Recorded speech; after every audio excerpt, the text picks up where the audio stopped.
Hi, I'm Louie Lee from Ravenscroft and Schmierer. What we're talking about is mainly what will govern, these products that are on sale in Hong Kong right now. So you have to determine whether it is a securities or futures product. So the SFO, the Security and Future Ordinance, will come into play. And of course, we have to look at the AMLO, the Anti-Money Laundering Ordinance as well. That's also another thing that you need to look at. Another legislation that you need to look at, I forgot the full name, but it is the old company ordinance or the now rejigged. It's a long acronym of name, but still the company ordinance to me. You also need to look at the licensing requirements if you involve any fiat transactions or things like that, let's say on money service operator licenses or any money lender's license.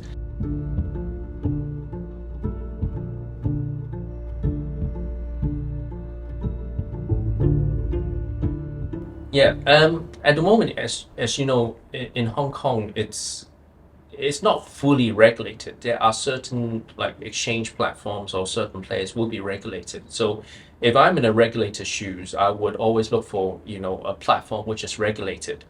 Now, those platforms preferably should be based in Hong Kong because hopefully there will be some redress if there's any issues. I can, go for people or go through the courts in Hong Kong to make sure I get protected. But such regulated platforms only deal with professional investors in Hong Kong right now. So not everyone can do it. So if you're a retail customer and want to do such transactions, the only way out is to use like overseas platforms. So you have to make sure you do your due diligence as to whether you are allowed to trade those virtual assets overseas with those platforms. And as I said, preferably with those regulated platforms as well. So mostly in Hong Kong, I've seen people deal with like Coinbase, having an account Coinbase, or an extremely big sort of platform like Binance and all that, but they're not necessarily regulated.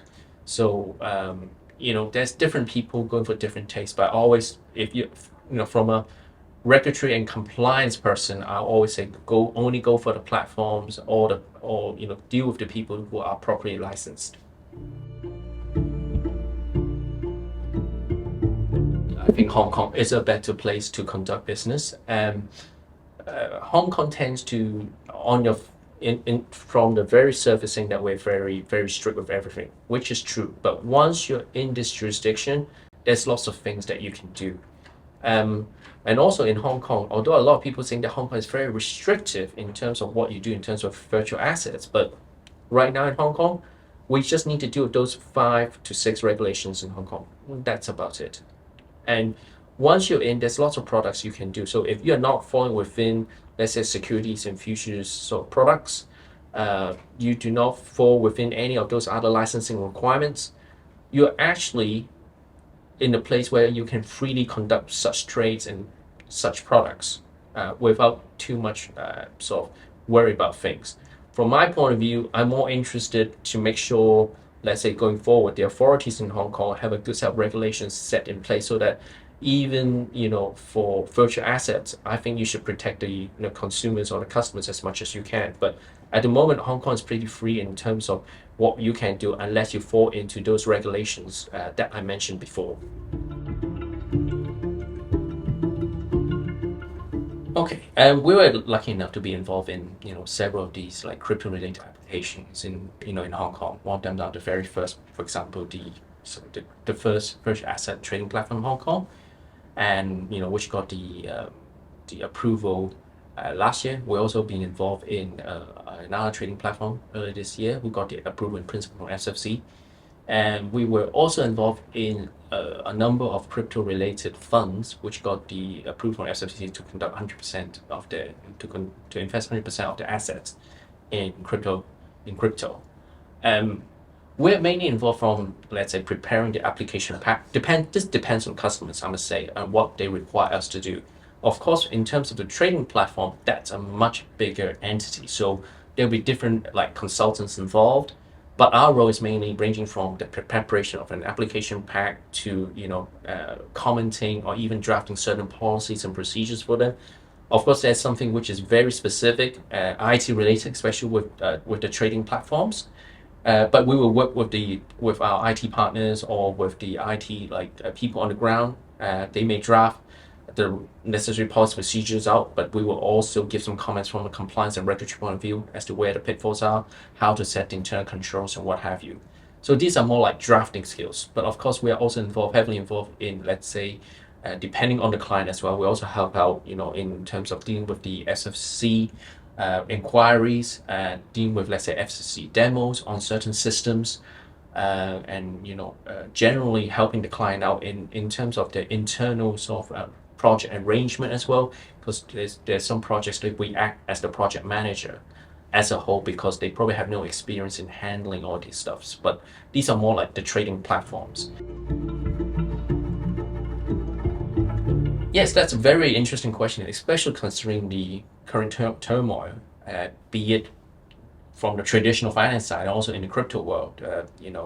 BTC has dropped dramatically, and so has ETH. But from my point of view, it is here to stay.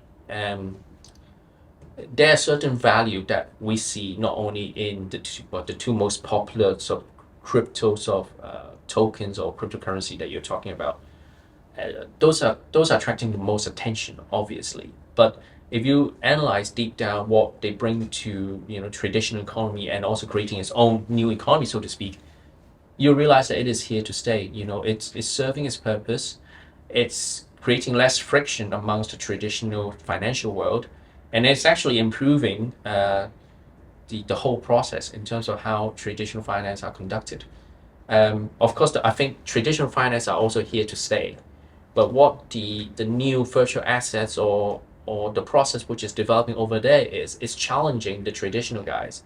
And together, if they move towards convergence, I mean, this is only good for the world economy as a whole, because, as I said, there'll be less friction, but also it will create a new asset class for people to invest in. And this is not something that people will envisage probably even 5 years ago. So, of course, there'll be ups and downs like now, which is a down, which is a trough.